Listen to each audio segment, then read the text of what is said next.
Dwarven Valley. On the far east of the Woods of Echoes, are dwarf mountains called Dwarvens, spread far and wide up until the very edge of the forest. At the heart of the mountains, the stream of Vigor finds its beginning. And to those mountains only a one trespass connects the ancient Woods of Echoes and the sacred kingdom of the dwarves.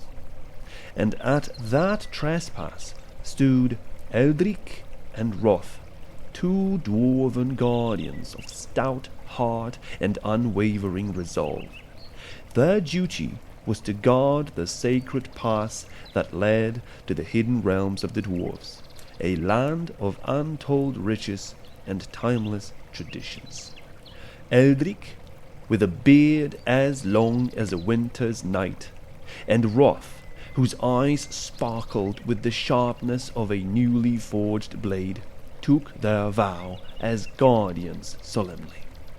"For the protection of our kin and the secrets of our land, we stand as the unyielding mountains," they pledged.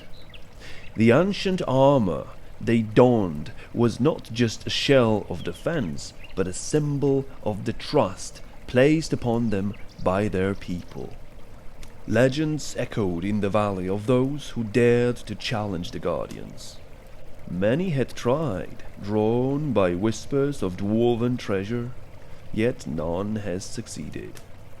Eldric's spear and Wroth's axe were not mere tools of battle, but instruments of justice, ensuring that only those with pure intentions, or with the invitation of the dwarven king himself, could walk the sacred path to the dwarven lands. As spring unfurled its greenery upon the valley, a traveller approached, his footsteps as hasty as the winds of change. He was a wanderer, seeking the thrill of discovery, his heart unaware of the sanctity of the threshold he was about to cross. With a bellow that echoed like thunder through the valley, Wroth challenged the trespasser, his stance as formidable as the ancient oaks. Eldric stood beside him, axe in hand, his gaze steady and unyielding. "State your purpose," Eldric demanded, his voice carrying the weight of centuries. The traveller, taken aback by the display of might and the gravity of the Guardians, faltered, his heart suddenly aware of the sanctity of his intrusion and the unwavering resolve of its protectors. With a heart brimming with empathy and reverence, he inclined deeply towards the realm so cherished by the dwarves, humbly voicing, "Forgive my intrusion, noble sirs, for I did not grasp the gravity of where I stood. As I retreat from your cherished lands, permit me the honor of sharing my story." His tale spilled forth a story of curiosity, not greed. The Guardians listened, their stony faces softening as the traveller's true nature shone clear as the mountain streams.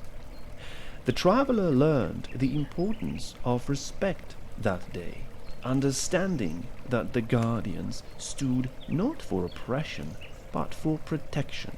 Eldric and Wroth, in turn, imparted the wisdom that strength must always be paired with compassion. "The might of the dwarves is not shown in conquest, but in the protection of what is dear," Eldric shared. As the sun dipped below the horizon, casting long shadows upon the valley, the Guardians resumed their watch, as the traveller returned from where he came.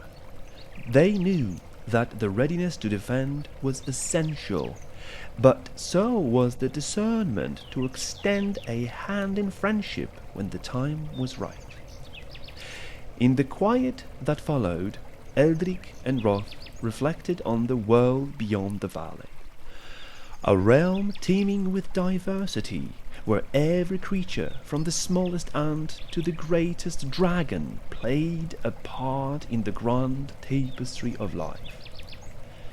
Each has a role, each has a strength, Wroth mused, and in understanding that, we find harmony. With the stars as their silent witnesses, Eldric and Wroth stood firm, their hearts open to the lessons of the day. For in every creature that approached, whether friend or would-be foe, there was an opportunity to teach and to learn, to protect and to love.